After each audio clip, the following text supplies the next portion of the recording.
রাজনীতির একটি অংশ যে মহাকাল পড়ে গেছে সোমবার, হয়তো 27-এ এই মহাকালের মনে হয় আবির্ভাব ফুটে হয়তো আসবে না। তাহলে 26-এ 2026 সেটাও পড়েছে সোমবার, এবং সোমবার যখন পড়েছে তাতে একটা লজিক যেন রাজ্য রাজনীতিতে আসছে। খেত মহাকাল যখন দমন করে তখন তার কিনারা থাকে না। এই সমাজে দেখবেন আজকে চিৎকার করে ধর্ম ধর্ম করে চিৎকার করে এরা ধর্মস্থানেও চলে যায় আর কিছু দান দিয়ে দেয়। কেন? দেবী দুর্গা সেবা করো। যদি সেবা এই রাজ্যের তোমাদের হাত দিয়ে দানের মাঝে যদি সেবা না হয় তাহলে আমার তো দুর্ভাগ্য হবে। তাই তোমাদের দান দিচ্ছি, তোমরা সেবা চালাও। এবার একটি মন্দির প্রকল্প করে দেব, তাকে রোজ গিয়ে দর্শন করবে। কেন? দেবী দুর্গার আবির্ভাব আমাদের এই 4টে দিন বাংলার মাঝে, আর ভারতবর্ষের হয়তো 10টি দিন পালা হয়। আর কামাখ্যা মন্দির সেটা শুরু হচ্ছে 16 দিন। কারণ যখন রীতি রিবাজ অনুযায়ী সেই কামাখ্যা মন্দিরের একটা সর্বপ্রথম তারাই সেবাটা আবির্ভাব চালাবে। তারপর ভারতবর্ষের মাঝে একটা আবির্ভাব হবে, সেটা মহালয়। এই মহালয় যখন হবে দেবী দুর্গার আবির্ভাব হয়। আজকে নেতারা গিয়ে সেখানে উন্মাদ হয়ে পড়ে।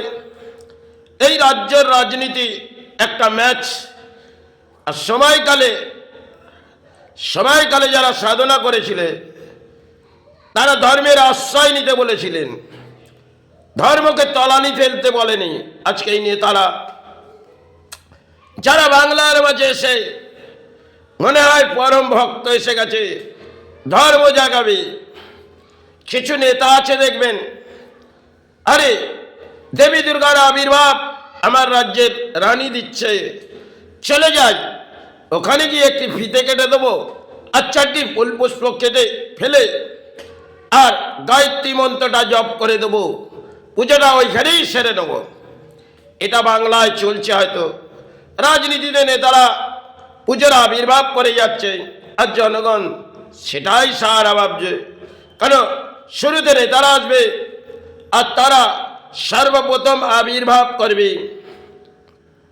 সেই আবির্ভাব একটা সবাই দেখবেন এগুলো বাংলার মাঝে ছিল না। আজকে নেতারা এসে এই ধর্মকে তারাই তলানিতে পাঠিয়েছে।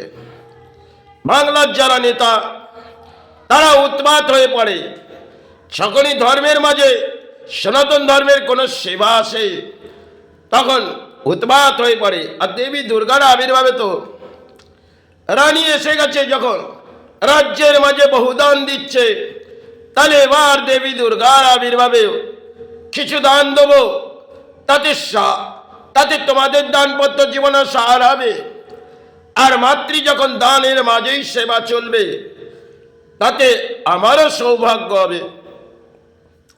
এই করতে করতে হয়তো 14টা বছর পেরিয়ে গেল রানী, কিন্তু একটা আবির্ভাব করে ফেললেন।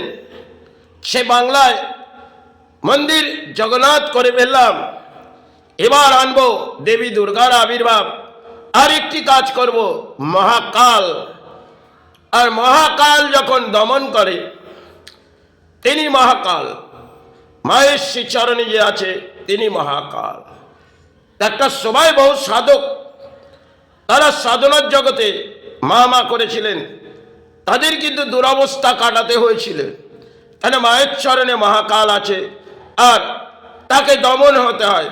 যারা মাতৃ সেবা করে দেখবেন, এটা পুরনো সময়ের ঘটনা বলছি, তারা একটা সময় সাধক রামপ্রসাদ তারও জীবনে দুর্ভোগ ছিলেন, আরো বহু সাধকের জীবনে দুর্ভোগ ছিলেন। কারণ তারা জানতেন এই সেবার মাঝে যদি আমি মাতৃ সেবা করে যাই তাতে কিন্তু দুর্ভোগ অনিবার্য। আর এই রাজ্যে এসে রানী চিৎকার করলেন, আমি যখন এসে সারা এসে গেছি আর কিছু দেবী দুর্গার দান দিচ্ছি, তাহলে আরেকটি প্রকল্প করে দেবো, মহাকাল মন্দির আবির্ভাব করে দেবো 2027। সেখানে তোমরা রোজ যাবে, একটি দেবী দুর্গার আবির্ভাবে যাবে, আর একটি মহাকাল যিনি বাংলার মাঝে আমি আবির্ভাব করে দেব, সেখানে তোমাদের জীবনে সারা ফুটে আসবে। এই হয়তো চলল রাজনীতির ময়দানে একটা লড়াই, এবং এসে গেল 2026 ভোট ব্যাংকের লড়াই। আর 27-এ এই মহাকাল মন্দির মনে হয় ভেঙে পড়বে। কেন? মহাকাল তিনি কাকে দমন করবে সেটা সবাই অপেক্ষা, কিন্তু পড়ে গেছে সোমবার। এই সোমবারে শিবের আবির্ভাব হয়, আর একটা রাজনীতির আবির্ভাব এই সোমবারে হবে, যেখানে কেশার আসবে রাজ্যের রানী না নতুন কোন রাজা, ছাড় পরিণাম মনে হয় বাংলায় বুঝবে। সবাই অঙ্কের খেলা, বহু কিছু রানী খেলেছে, এবার রানী মনে হচ্ছে সরে হয়তো যেতে হবে। কেন? কখনো দেখবেন সেতু বাঁধতে গেল আর সেতুটি ভেঙে পড়ে গেল, নামকরণ করলেন, যে নামকরণটি তিনি